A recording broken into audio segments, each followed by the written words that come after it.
Bila benar Shin Tae-yong kembali, publik Indonesia jelas memiliki alasan untuk optimistis. Di bawah asuhannya, timnas Indonesia menorehkan catatan bersejarah, seperti menembus putaran ketiga kualifikasi Piala Dunia 2026 dan mencapai semifinal Piala Asia 2023, prestasi yang belum pernah diraih sebelumnya oleh skuad Garuda. Sementara itu, era Kluivert meski diwarnai ambisi besar, justru berakhir dengan inkonsistensi dan hasil mengecewakan.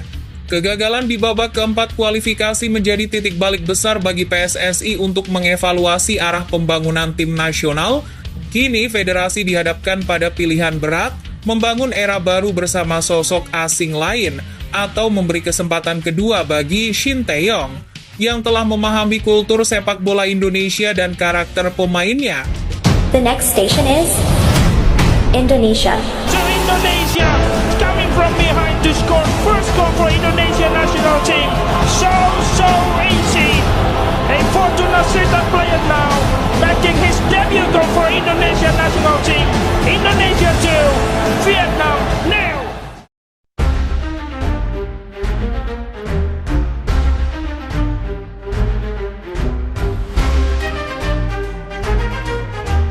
Rumor kembalinya pelatih asal Korea Selatan itu langsung mencuat ke permukaan dan membuat publik Indonesia antusias.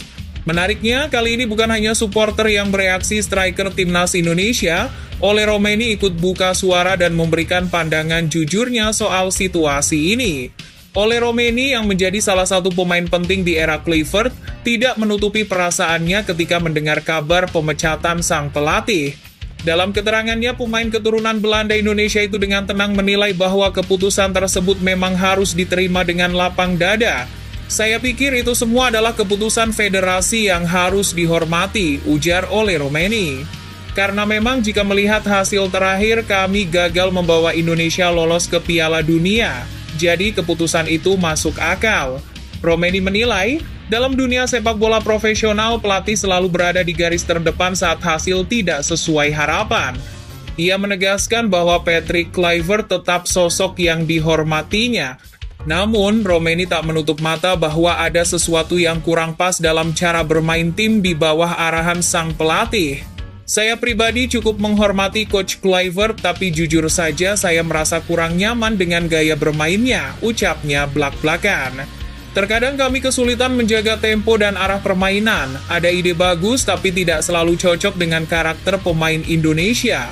Yang mengejutkan, Ole Romeni juga mengaku menaruh ketertarikan besar pada sosok Shin Tae-yong.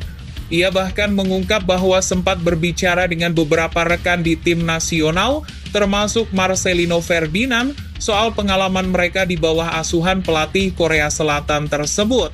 Soal Shin Tae-yong, menurut saya cukup menarik ya, kata Romeni dengan nada antusias.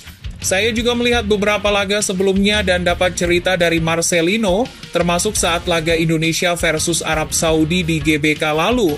Melihat pertandingan itu, saya cukup antusias jika Indonesia kembali dilatih Shin Tae-yong. Menurut Romeni, gaya permainan Shin Tae-yong terlihat lebih intens, terstruktur, dan dinamis, cocok dengan karakter pemain Indonesia yang mengandalkan kecepatan dan semangat pantang menyerah. Melihat gaya main dan strategi yang dia usung, kelihatannya saya akan cocok dan nyaman dengan skemanya dibandingkan dengan Kluivert. Lanjutnya, saya tahu dari beberapa pemain mereka merasa termotivasi dan berkembang di bawah Coach Shin. Jadi saya akan menunggu bagaimana ke depan. Akan sangat saya nantikan jika federasi memang kembalikan Shin Tae-yong. Rumor kembalinya Shin Tae-yong bukan tanpa dasar. Berdasarkan laporan dari akun sepak bola @forum, Wasit IDN, mereka mengklaim mendapatkan informasi dari orang dalam PSSI yang menyebut peluang Shin untuk kembali mencapai 80%. Sumber dari orang dalam, presentasenya hampir 80% STY kembali menukangi timnas, tulis akun tersebut. Namun 20%-nya faktor lain yang bisa menggagalkan rencana ini. Ilmunya orang politik. Let's see, mari kita nantikan. Tambahnya, kabar tersebut sontak disambut dengan euforia oleh para pendukung Garuda. Bahkan, saat laga melawan Irak di Stadion King Abdullah Sport City, sebagian supporter Indonesia sempat meneriakkan nama Shin Tae-yong dari tribun penonton. Bila benar Shin Tae-yong kembali, publik Indonesia jelas memiliki alasan untuk optimistis.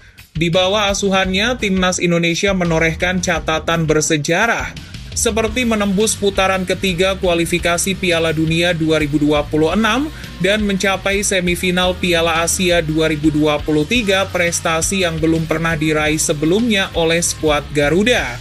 Sementara itu, era Clifford meski diwarnai ambisi besar, justru berakhir dengan inkonsistensi dan hasil mengecewakan.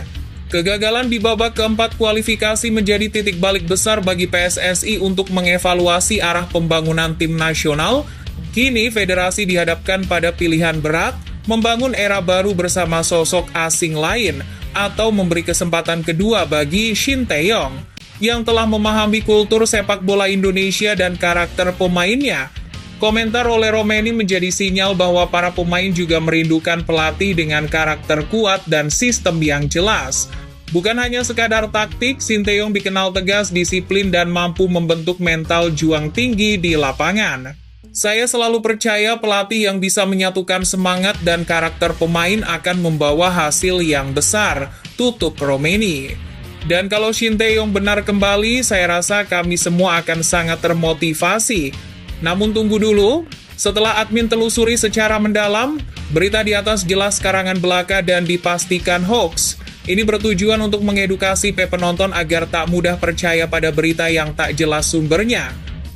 Kejutan besar, bukan Shin Tae-yong, ternyata Louis van Gaal lah calon paling kuat yang jadi pelatih timnas Indonesia gantikan Patrick Kluivert. Nama Louis van Gaal tiba-tiba mencuat dan menjadi perbincangan hangat di jagat sepak bola nasional. Dalam beberapa jam terakhir, rumor kencang beredar bahwa mantan pelatih legendaris Manchester United dan timnas Belanda itu tengah dipertimbangkan sebagai calon kuat pelatih timnas Indonesia selanjutnya.